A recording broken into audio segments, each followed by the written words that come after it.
with funny tweet, I'll never leave my office seat. Those who think they know what's right, listen on Sundays to NetHeads, all right? You've got to throw some cold water on this situation. Start talking about nerd stuff. You know, nerd culture is mainstream now. So when you use the word nerd derogatorily, it means you're the one that's out of the zeitgeist. System activate. This is NetHeads with Will Wilkins and Trent Hunsaker. It's a tech podcast. But we are a ton cooler than your typical geek, giving you the info you need to achieve mega nerd status. NetHeads. You guys rock. And now, here's Will and Trent. And we're not fibbing this time. No. Really is Will and Trent coming at ya. Mm-hmm.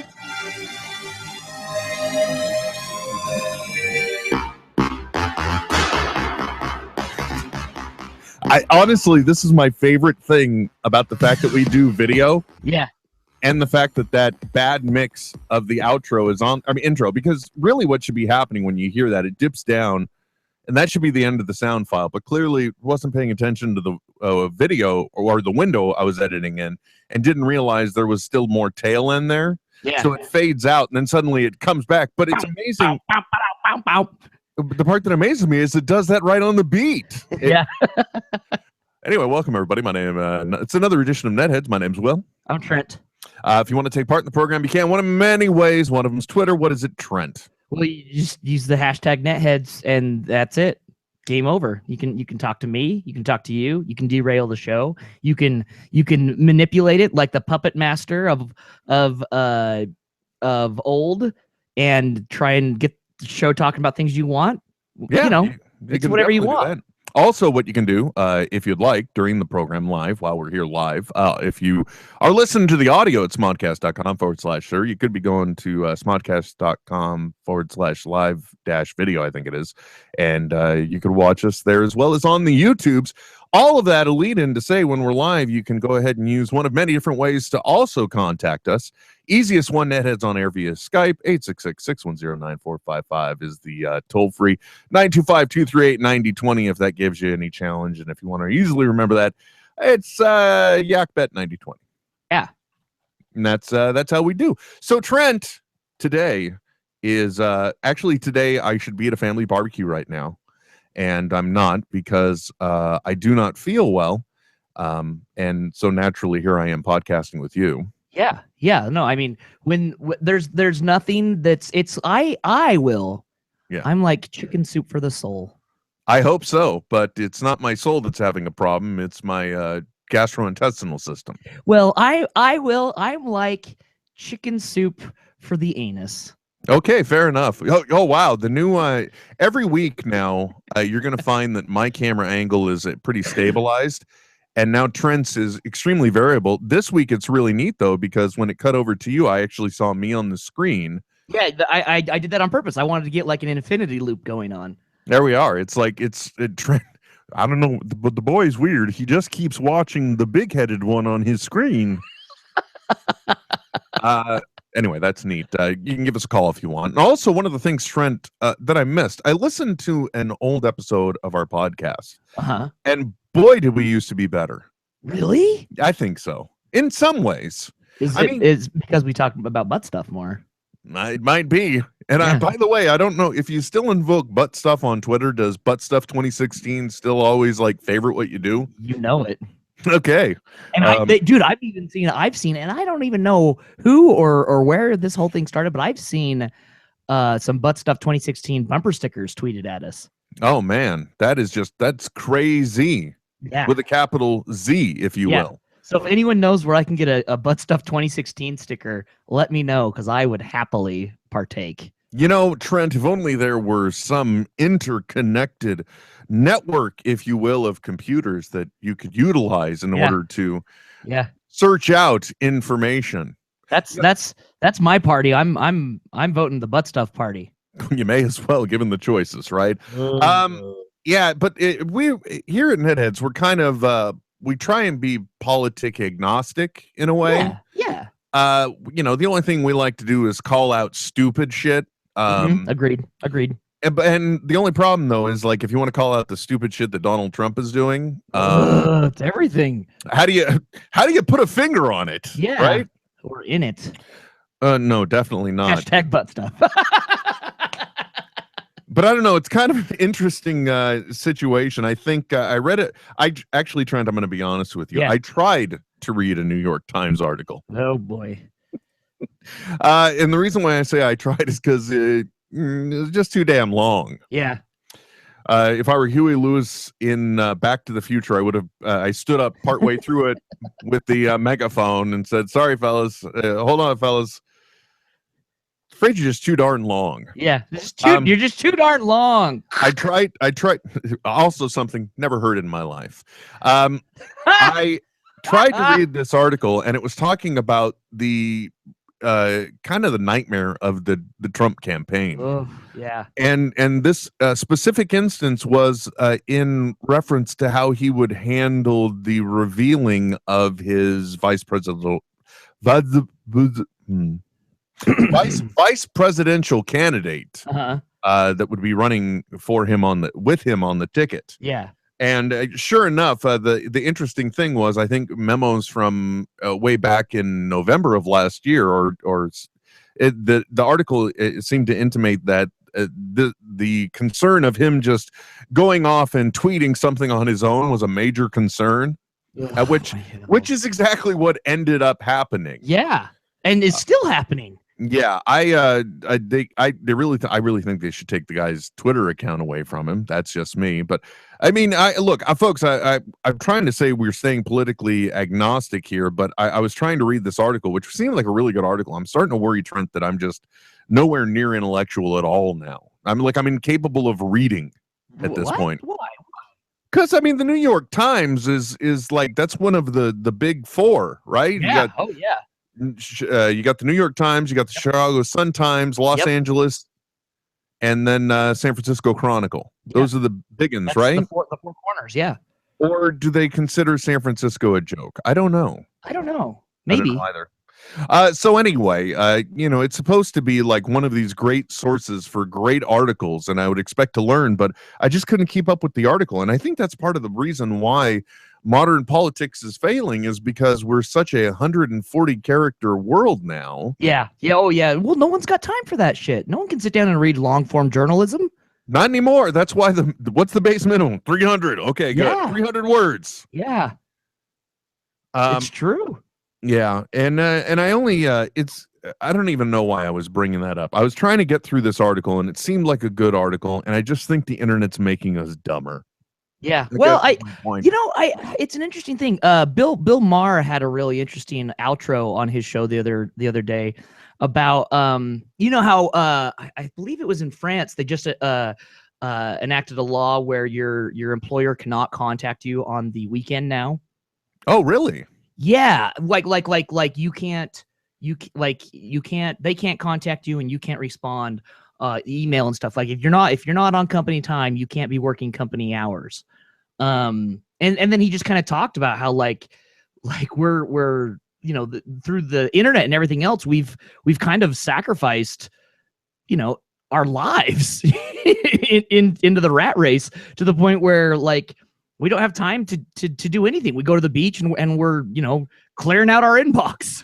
That was one of the things too, that if you think about it, that the internet has just ruined business for, because everyone was in such a rush to get out there and to be able to monetize the internet, and they made the mistake of not remembering the internet's global, which means now you got 24 operations for everything you do, 24/7 operations. Well, and remember, dude, I remember, in high school when the internet was taking off, the whole, like, we were being told, things are going to be different. The workplace, you're only going to be working 4 hours a day now, and that'll be the normal. You're going to have more time to do this, that, and the other. The internet's going to, when in fact, I think it's done the exact opposite to where you're since you're always accessible, you're always working now. Mm-hmm. Yeah. Speaking of which, that's what I think. Yeah. Anyway, long story short, I think we're all expected to process so much more quickly. We don't have time to process the things that need deeper cognition and longer time to do.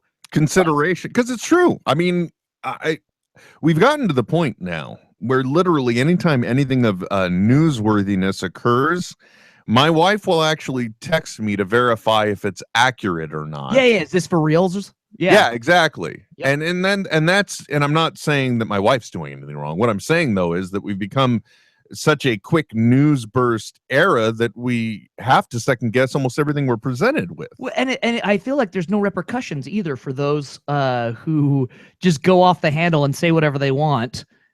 You know, can you imagine Walter Cronkite having to issue like a retraction?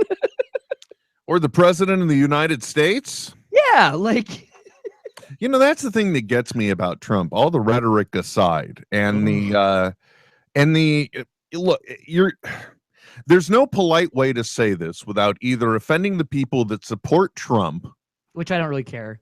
Okay. Well, in that case, the reason why I'm bringing this up is because I really feel like personally the campaign that's been run by Trump has had a few strategies. Yes. And the first strategy was to cash in on as much of the vote as it could in the Bible Belt, and absolutely, and doing so in touting a strong pro-America rhetoric. Yep. Nationalist. And then let's face it, folks, taking a very hard line on what I'll just call like race relations. Yep. Now. Yep. Talking about a presidential candidate that, technically speaking, folks, doing the bidding of ISIS. If you don't, you don't believe me, do your own research on ISIS and the gray zone. And what you'll find is that one of the things that they love is establishing race relations where it is an us or them situation. Yep. The idea is, by the way, I'm sorry to bring all this up in light of the tragedy happening in Nice, France. Oh my God, yeah.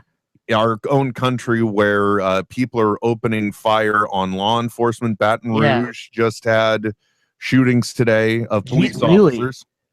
Oh my God. And I guess you can understand why in the light of all of that. I'm very concerned about things like what seems to be surface or much deeper racism or race relations.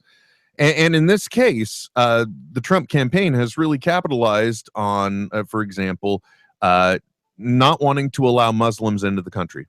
Yep. Right. Which, by the way, this feeds into the ISIS thing with the gray zone, because the idea is if a terrorist of it. Oh, sorry, I've got something ringing somewhere around here. I apologize. No, I can't hear it. Okay, good. It's annoying the hell out of you. Yeah, it is. Like, what is making that noise? Kill the machines! They're overtaking the goddamn show. Oh fuck! It's the government calling, because I've actually gone. You've gone rogue. I've gone political talk here on NetHeads. We can't have it. Kevin Smith himself, you're off the fucking network. Like, you piece of shit. What I'm getting at, folks, is that BUSQ. No, I didn't. So with not letting Muslims in, that's in response to terrorist activity and potential terrorist activity, which, by the way, is exactly what they want. They want us to single out a few Muslims or all Muslims because of the act of a very small percentage. Absolutely, and that opens the gates for recruitment, because it says, see, look, they don't want any of you. So why would you say that you don't represent us when you're already lumped in with us? Exactly. So that's what ISIS wants. So by him coming out and saying, okay, well, we don't want to let Muslims into the country, guess what? You're doing exactly what ISIS wants. Now, all that aside, because that, once again, is me playing with words and building my own rhetoric. But sure. We're talking about a campaign that it seemed when it was just Trump, it was really going on American pride / cashing in on racism. Yes. And now with his vice presidential candidate, it seems like he's trying to lock in the Bible Belt and pro-lifers and et cetera, et cetera. And the those who don't understand foreign policy with his military background, with the kind of yeah, let's bomb them all type mentality. Mm-hmm. Yeah, that's not gonna benefit anybody. So. No. So that's why I have concerns about the Trump campaign, and it's not. I don't think anything that we're seeing from that campaign is doing anything to really help these other situations we've got with. I don't know, man. You're in a red state. So what's the if you had? Here's the problem, folks. Trent's in a red state, which means that we should be able to get really interesting conservative chatter from him. And normally the case, yes. However, he is the bluest person in that red state. It's pretty true. But on top of that, he's a fucking Smurf. He's one of them. He's one of them Avatar creatures running around Utah. Remember those? Remember when Avatar was the highest grossing film ever? Yeah, I do. I really do. The other night, my niece was staying the night. And she was like, "What's Avatar? Is it any good?" I'm like, and I literally just said, "Well, it's the Pocahontas story with aliens." Yep. With cat people. Yeah, and she was okay with that. But so anyway, so the reason why I'm saying this is a problem is because it's like, okay, well, in this situation where we've got all the Black Lives Matter talk, and we've got shootings happening against police officers themselves, amongst these other tragic shooting incidents that we do see.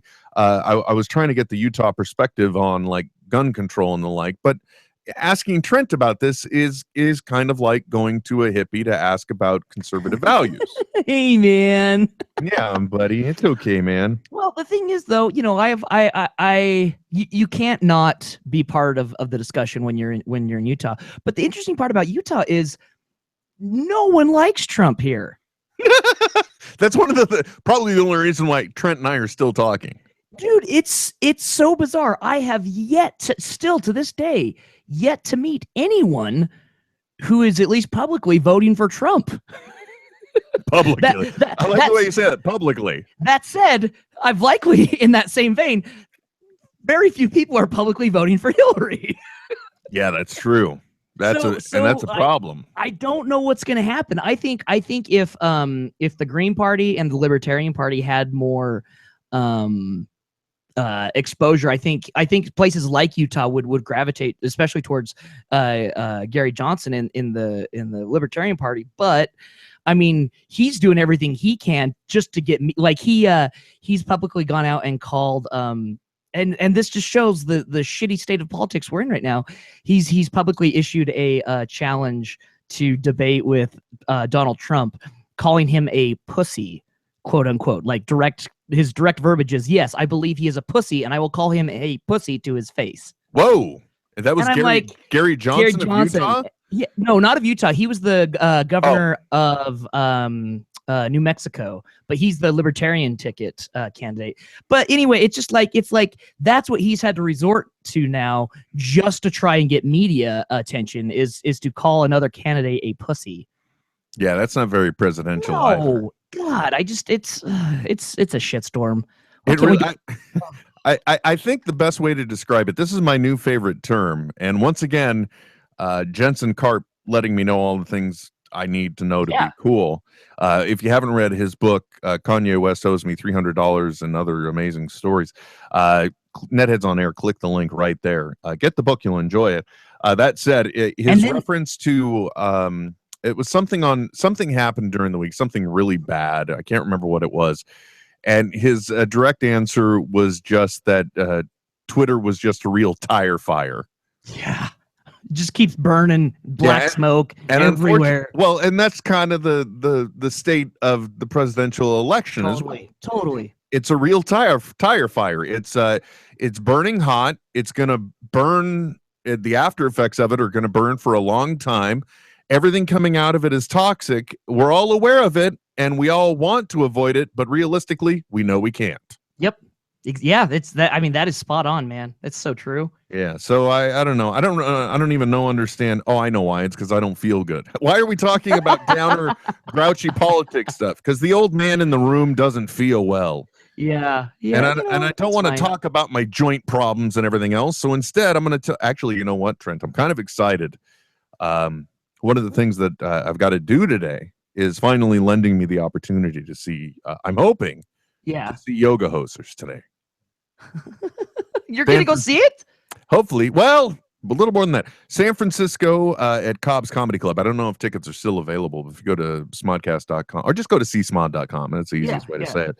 But if tickets are still available, you can see Yoga Hosers, and then there's a Q&A afterwards. And I got to go for mic check to make sure that everything's going to play all right, right? So Yeah. I'm hoping that means that when the movie's on, I can just sit there and watch the movie. Oh, But yeah, and not have to be like working behind stage the whole time. Or it's like, you stand next to this Blu-ray player. Nobody even breathes in its direction. Do we understand one another? You don't look at the screen. You just watch it spin. Will Kent, by the way, saying on Twitter, like every election, I'm going to vote for my dad. Aww. His All right. dad would be a great politician. Fair enough. You think so? Oh, yeah, for sure. How many kids has he had to negotiate? 6, I think. Oh, yeah, it's fine. It's fine. Yeah. That's good. Yeah, built his own home. Holy moly. Hell yeah. Yeah. Get him in there. Somebody Yeah. that appreciates a hard day's work. By himself. He's a cabinet installer. He's a good man. Well, there we go. Maybe I may vote for the Kent family leader as well. Pa Kent. Pa Kent. Oh, that's just how could you know it's I just realized something, Trent. On your network, you have a show that is built around the love for Spider-Man. Yes, Spider-Ham Radio. Yet the main driving force behind that podcast has the last name of Kent, the same surname as Superman. Superman. Yeah, I know. This is a dangerous thing. Well, I and think. I wonder if the association isn't what drove the Kents to their love of Spider-Man. You know what I mean? They're so sick of everyone talking about Clark Kent that they're just like, fuck Clark Kent, man. I'm down with the well, I was gonna say Miles Morales because that's the new Spider-Man, but yeah, Peter Parker. Yeah, baby. Oh, okay, makes sense. So anyway, as I was saying, going to be going out to San Francisco today for Yoga Hosers. Very excited. This is like the pre-release tour, and there are so many. I love it when there are events leading up to cool stuff. So first of all, there's like this movie tour going on with Yoga Hosers, and then click on live shows on the Smodcast website if you want to see a tour with the Q&A, right? Yeah, exactly. And then I think near the end of August, there's a Fathom Events thing going on. Yes. Yeah. It's the there's a couple going on. There's one in the end of August and then the 1st of September. Mm-hmm. Like September 2nd, I think. That's a Friday. There we go. So it's interesting seeing the movie going out. And one of the things I loved hearing about, because I think it should come as no surprise, but I think there was one of the cons recently that Kevin went to, and they showed the movie there. They had one of those screenings there, and he's like, boy, it should come as no shock, but the movie plays great at a con. Yeah, he said that like you couldn't, like the best place he could possibly screen the film would be at a Comic-Con. Yeah, well, and practical experience, he knew for a fact. So yeah, so I'm looking forward to seeing it tonight. I'm not feeling well, so I'm not looking forward to going out to San Francisco, honestly. Especially where that's a commute you haven't had to make very often. Not anymore. Yeah. No, baby, I've been sitting here in the multi-monitored system of distraction is what I've been in. But anyway, so I'll be able to report back on that next week. Which yes, dude, I'm stoked. I really want to. I had a friend that got to see it at what's it called? Sundance. And he said his well, and I just asked, so like Gremlins type thing, and he said, yeah, for sure. Like it's definitely a film that Kevin made with the actors in mind, as kind of like the audience. Do you know what I mean? Yeah. So like this is something that like you could go and watch with some teenage girls, and you guys would all have a great time watching it. Well, that's good to hear. Well, and he's even said that he's this movie is the movie he always wanted to see when he was a teenage girl. Exactly. Yeah. So that's his quote. And I mean, I'm interested to see it again too, because it's the return of Guy Lapointe as well. Goddamn Guy Lapointe. Guy Lapointe's going to be in this one too, baby. By the way, I don't know if I've ever mentioned this, but I was just clearing out my Dropbox of like past work stuff that doesn't need to be up there anymore. Yeah. And I just realized something too. Even though I own the Blu-ray, I haven't listened to the commentary. Oh, huh. But if you listen to the commentary on Tusk, and he constantly refers to Guy Lapointe as Guy Lapointe, then what you're listening to is actually something that I worked on, and that I actually laid digital hands on that commentary at some point. Oh, you did a little mixing on it. Well, another thing too, look, folks, sometimes when you're inside the machine, cool shit does happen. Yeah. And one thing, every week, if you listen to Hollywood Babylon, but maybe you go to the csmod.tv channel, I think it is on YouTube. There's a weekly video that's it's basically the audio from Hollywood Babylon that's enhanced with the pictures and videos the same way they show them at the show. We learned that people actually like these. A lot of people used to like running these videos at the same time that they were playing Xbox, so they would have it like picture-in-picture action going on. Oh, okay. So anyway, that video is put together every week by a gentleman by the name of Doug Hoxter. Okay, Doug Fresh. Doug constantly gets like late night and weird requests from me, mostly related. Yeah, I mean, only a few are just through Snapchat.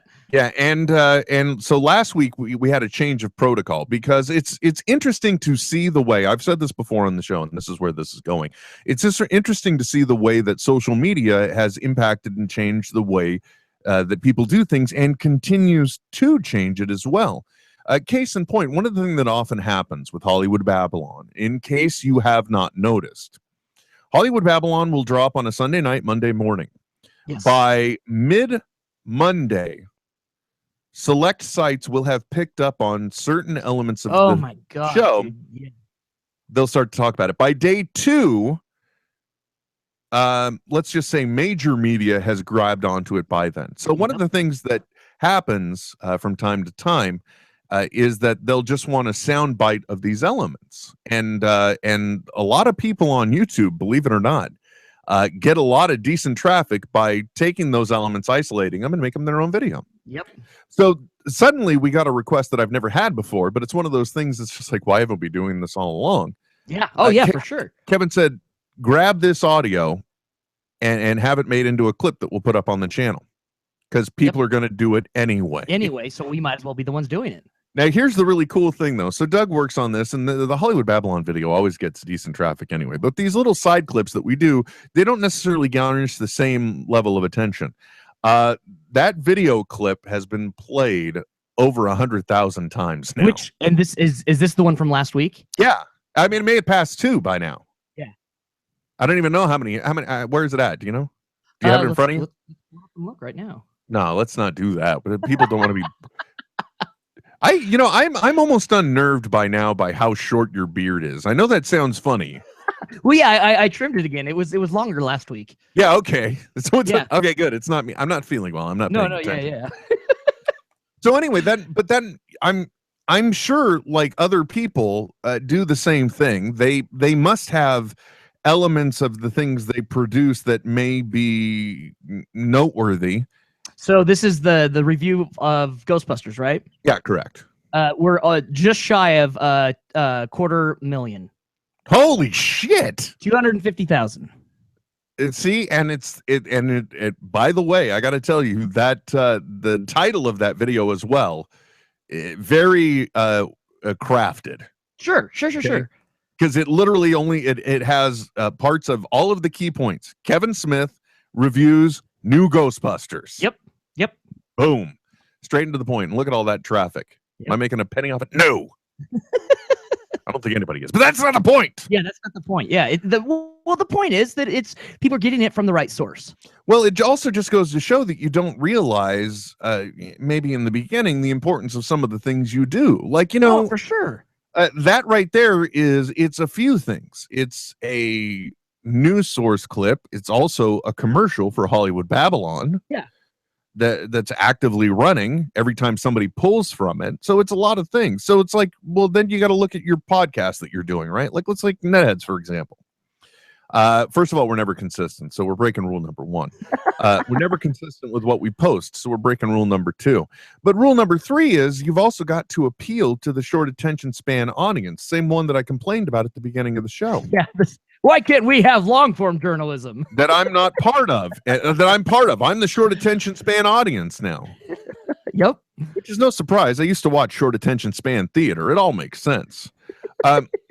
So it take our podcast though. Like, we should be pulling probably out of this, probably the best, if it actually existed, the best 30 seconds of this show condensed down into like one funny quick clip. Yeah. Because that way it would get more traffic. It would draw people, these are all the theoreticals. I'm not saying it really would. This is NetHeads. But, in the real world, it might potentially advertise the podcast for you, doing, a few more things. It's another way to sort of virally market your product. Yeah, it gives people a taste without having to, like, commit. Something I never would have thought of. Yeah. Never would have thought of. Just the same way I never really would have thought about doing multiple shows a week. Right. But apparently, that's a thing. Yeah. And it helps people get better ratings or rankings. Yeah. Jez Oldfield, Super Bong Man on Twitter says, listening live in the UK, I think. Yeah, I think you are, sir. Yeah, I think if you're listening now, you're listening live. By the way, one of the things that we've talked about, too, if you're listening live and you're listening through smodcast.com, welcome to the new 128 kilobit per stream per second. It looks stream. good. Yeah, it looks really good. Oh no, I'm not talking about the video, sir. I'm talking about the audio. Now we're not coming to you in chump change 32 kilobit per second 44.1 megahertz mono signal. No, we're full CD audio quality. Yeah, you like that, don't you? I do. Yeah. What's up, 21st century? My favorite thing is that Trent was like hyping up on Twitter. He said, singing the praises of @_fresh23_ here on NetHeads. And Doug just responded, that's going to be a short song. Attaboy, Fresh. That's funny. That's good. That's good quality stuff. So anyway, just one of those things you never think about. It's like, oh, suddenly now, I honestly don't know how people compete in the podcast market, to be honest. That's one thing. And look, I know that even the boss man says, there's enough out there for everybody. So don't worry, everybody can share audience and what have you. Okay, that's fine in Jim Dandy. But how do we compete with a Mark Maron, however? How do we compete with a Chris, what's his name? Walking, talking, everything.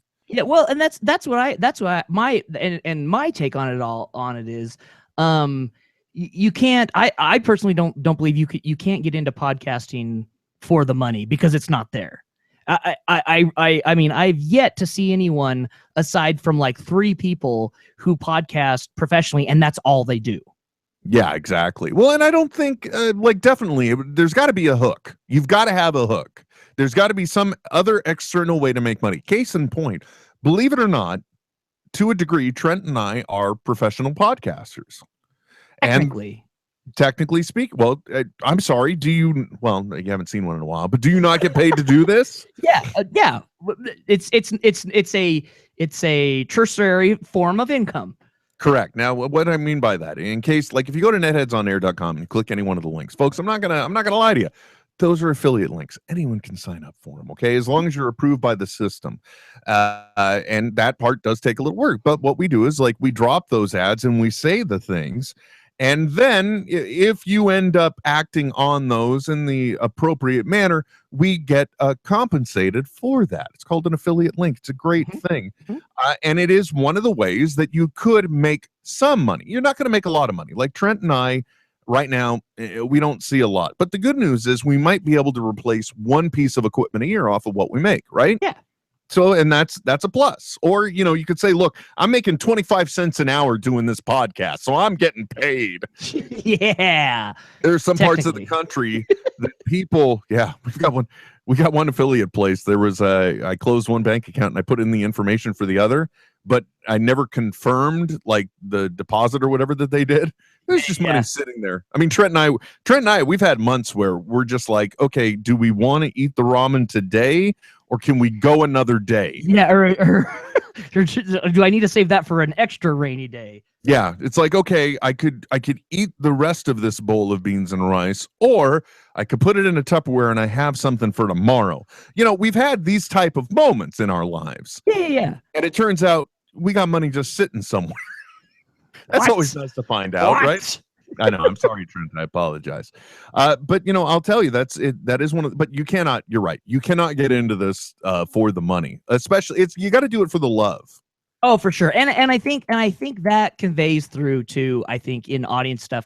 Like if like you sit down and you listen to classic Smodcast, just Kevin and Scott Mosier just giggling and talking and making up funny stories and shit. Like you can tell this is something they would do independently of monetary gain. You know what I mean? And the realness comes through, and that's what makes me want to give them my money.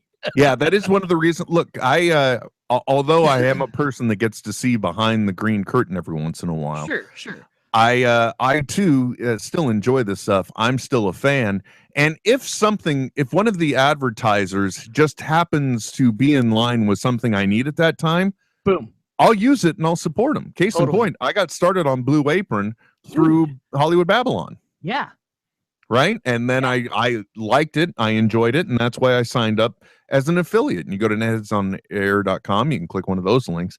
But, you know, sometimes it just makes you feel better knowing that there is something coming of this. Oh, for sure. And I mean, people like for me, I think it's really cool, especially too, like if I'm ever getting down, like, oh, I should keep doing it, blah, blah, blah. But then I have interactions with like people who are now doing podcasts where they met doing like through as a listenership for our podcasts. You know what I mean? And that's where the feel goods come in, you know, like you're like, holy shit, like we're actually bringing people together. I mean, no, we haven't married anyone on air. Not yet. The day is still young, Trent.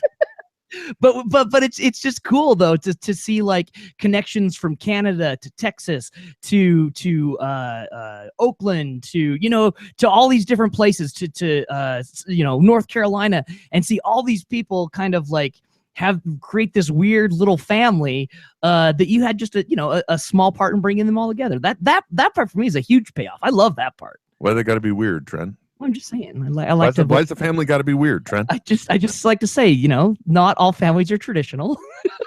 Fair enough. I completely understand. No, that's true. I'll be honest though. The main allure for doing NetHeads for me now, well, there's two. One, we've got killer real estate still at the moment. Oh my God, yeah. But all that aside, the only reason why I enjoy doing this is because it's my 1 week opportunity to talk to you. That's it. We get to catch up and just goof around. Yeah, exactly. And then we end up like folks, we had so many other things actually planned, but then for some reason I tap danced into Donald Trump land, and things always go weird there. It's a scary gold-plated place. Yeah. Well, actually, you know what though, Trent? If we want to hold our bona fides, as the boss says, we got to talk about the fact that Comic-Con's coming up. Comic-Con, it's like this weekend, isn't it? It's this coming week. The masses will be migrating to Comic-Con, and let me tell you, if for some reason you're thinking about going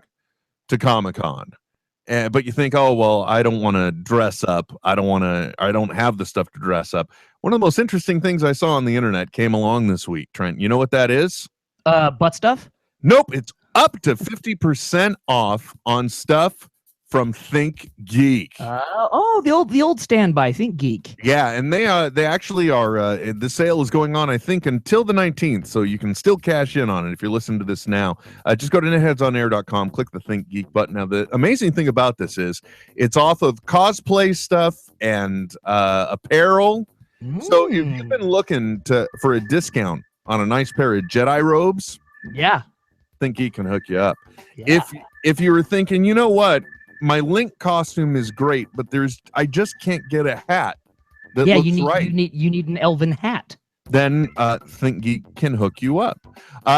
Let's say you want to look cool hanging out by the pool when you're at the hotel after a hard day of conning. You want to get in that chlorine because let's face it, during summer, pool is as good as a bath, right? Yeah. Oh, for sure. Especially with all those chemicals, like that'll take care of the smell. And let's say you could be a dude too, but let's say you're a lady and you want to have an interesting conversational piece while you're at the pool. How about some next generation one-piece bathing suits? Yeah. Better yet, how about the Tasha Yar cover-up top for your bathing suit? Okay. So that way you can look like a Beta Z ship's counselor. Sure. While wearing your next-gen bathing suit underneath. Stupid, sexy ship's counselor. Right? Exactly. Tell us how they feel, please. Anyway, ThinkGeek has got all the stuff you need to enhance your con experience. They've also got cool stuff just all around. If you want to find some really cool things and you want to get your geek on, all you got to do, netheadsonair.com. Click the Think Geek button. Well, it's kind of an image, really. Yeah. And but it works as a button. It's not like we're creating buttons in Flash. No, we're not. It just you can click it though. It's a clickable thing. It's a clickable object. Just click on it. Click on it. Treat it like. Never mind. I'm not going to say that. ThinkGeek, awesome stuff. A longtime sponsor of the program. Go ahead. Go to thinkgeek.com and get your geek on. Dun dun dun dun dun dun dun dun dun dun. Get your geek on. Get your geek on. Get your geek on. By the way, those thick frames. Last week we did the same thing. We had an ad during the program. Mm-hmm. But as you know, Trent, at smodcast.com, you can sign up for Smodcast, which gives you commercial-free versions of the podcast. Yeah. So I cut out the commercial. Yeah. And suddenly we just sounded stupid because we just come in out of nowhere and we're like, meow. So just imagine if we cut out and we said, we talk about Comic-Con's coming up. And then that's it. Just come back singing, get your geek on. Right. All I'm saying is you sound a little crazy. Sure. However, this week, now that I think about it, with an editor's mind, it actually is kind of fitting. Yeah. So I don't know. What do you think? It's weird this year. And I say that because we now live in a post Force Awakens world. Yeah. Well, that and Disney chose the Star Wars Eurocon to kind of release everything for Rogue One. That's where I was going with that. Yeah, it's the week before. Well, but I'm not surprised, and the reason why I'm not surprised is because it lets Disney get into the news cycle. Oh yeah. Even though they've pretty much said that all of their big stuff and all their cool news that they're dropping will always happen at like D23 now, I think. Which, I mean, if you've got your own con, that makes sense. Yeah. So it was kind of weird because we heard a lot of news come out of this European. What was it? It was the Force? Star Wars Celebration. It is the official term. Let me look up to Brian Young's website. Okay, you do that, and I'll just say it was weird because we got a lot of news this week, actually, and some of it was through there. For example, I think both Mark Hamill and Carrie Fisher were there on a panel. Mm-hmm. They also had news that primary photography on the next Star Wars movie has completed. Yes. And then they had tidbits and interesting things about Rogue One, like you said. Yeah. And yeah. Star Wars Celebration Europe. So they have the one in Orlando, and then they have the one in Europe, which is in London usually. Mm-hmm. So it's kind of weird that they did this, but like I said, it lets them get in the news cycle a little early, which I really feel like the PR department at Disney and Marvel, I'm starting to think maybe they have those same people from Minority Report. You know what I mean? Yeah. They have the precogs and they're like, okay, so according to the news cycle, DC will be announcing big news on this week. And they're like, okay, 5 days prior, we drop this. Yeah, exactly. And it's all plotted out. Although it's interesting for me, for once, I haven't really been very excited about the DC news to come out of Comic-Con because it's all been pretty well for 2 years. It's been nothing but Batman v Superman. Yep. Oh, exhaustively. Which, by the way, I tried to watch and I only say tried because with the timetable allowed, I had to call it quits at a certain point. Right. But I was trying to watch the Ultimate Edition of Batman v Superman right before we went on air. And I will say that this edition at least makes it feel like a more coherent story. And I was able to better pick up on the details of the quote unquote setup of Superman, if you will, in this movie. It's kind of like watching Watchmen, the director's cut.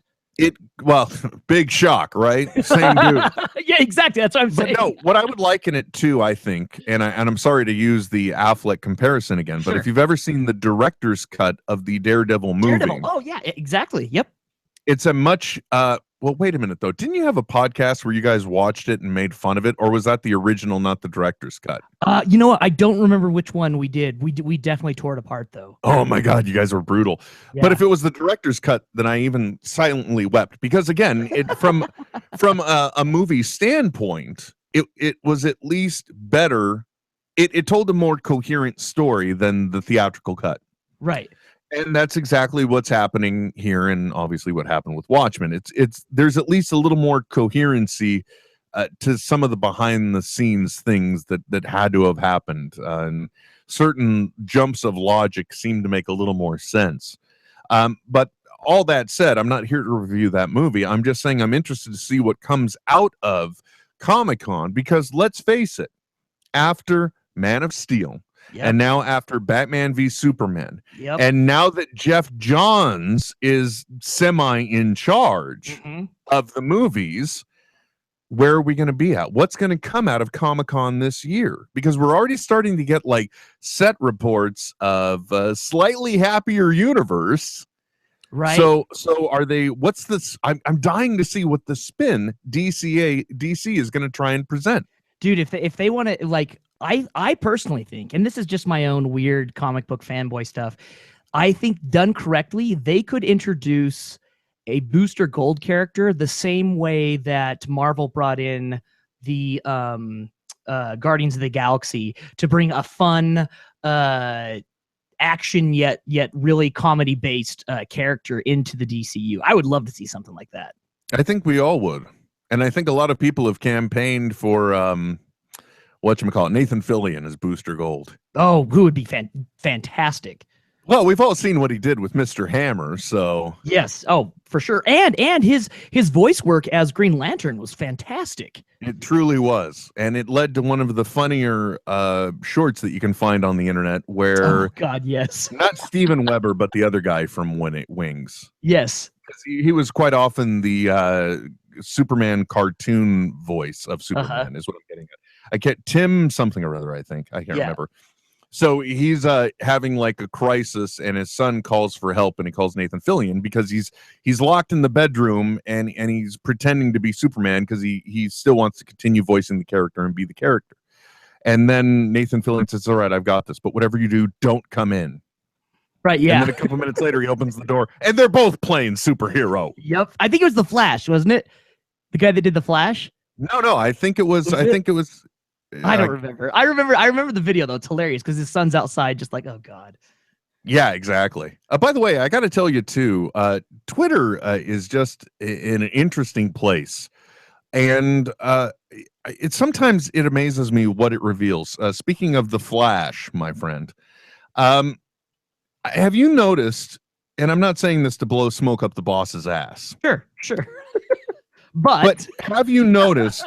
No, dude. I mean, seriously, as an outsider, I'm asking people to look at this. For those of you that weren't aware, Kevin Smith directed an episode of The Flash this past season, and it was one of the most talk episodes ever. So it was like very fitting, very emotional. Yeah, like if there were anything you were going to throw Kevin Smith at, it would be that episode. It was really the way it felt, but at the same time, you couldn't tell the fingerprint of Kevin Smith on it at all, if that makes sense. Yeah, it wasn't just like Flash meets Clerks. You know what I mean? Exactly. It wasn't it wasn't like Barry Allen rolled in and said, yo diggity, I got this all taken care of, Snoogans or anything like that.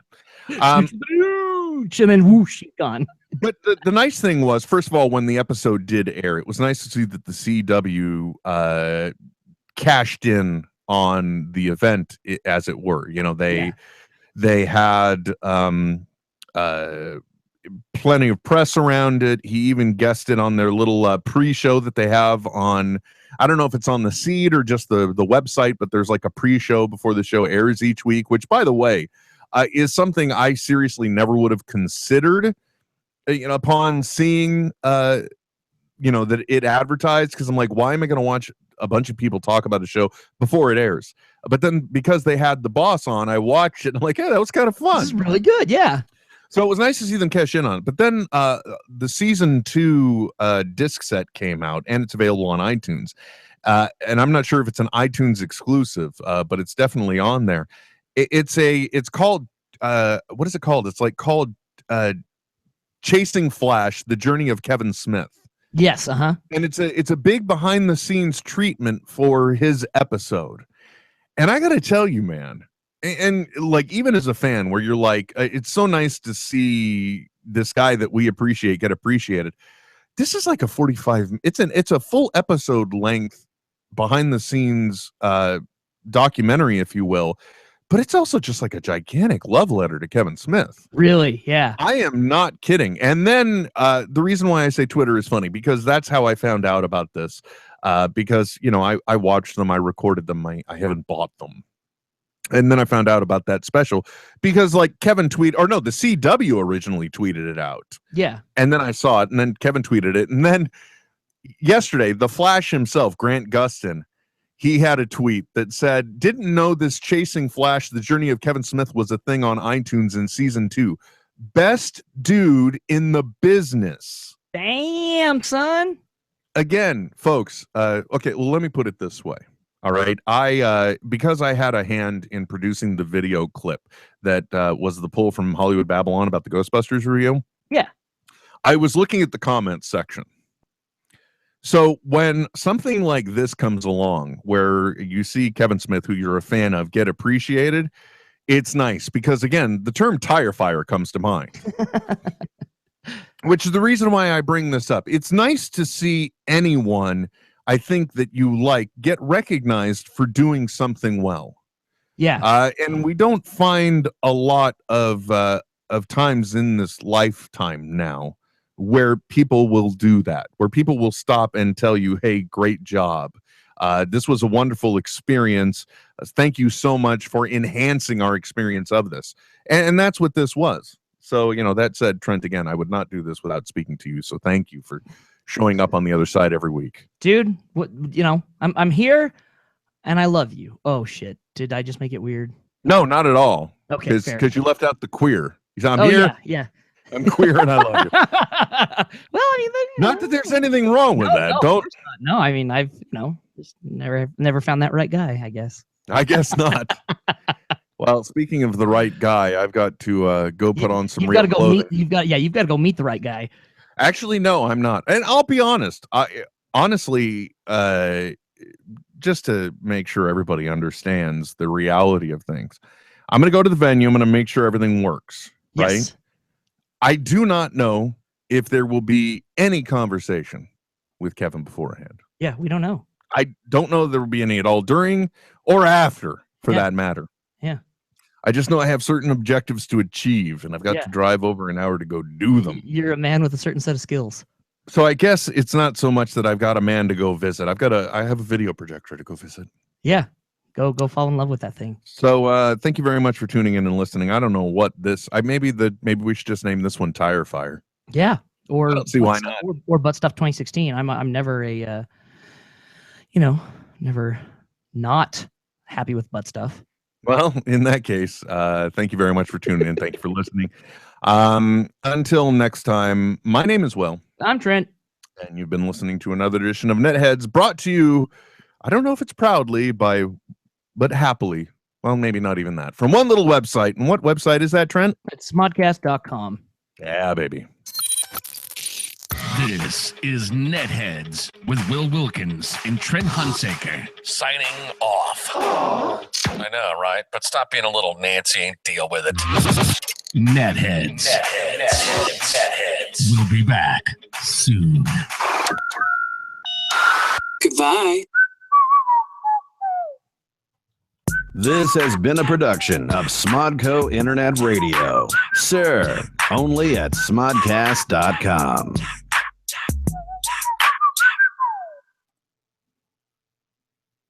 What's Harmon Quest? It's the trifecta of role playing, comedy, and animation. I'm in.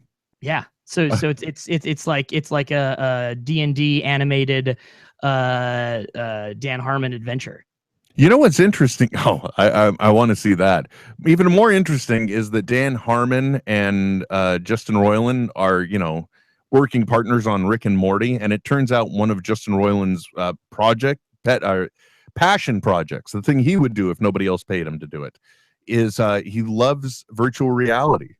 Oh, really? Yes, he's got VR rigs and he's trying to do VR games. That's cool. Can you imagine a VR Rick and Morty game?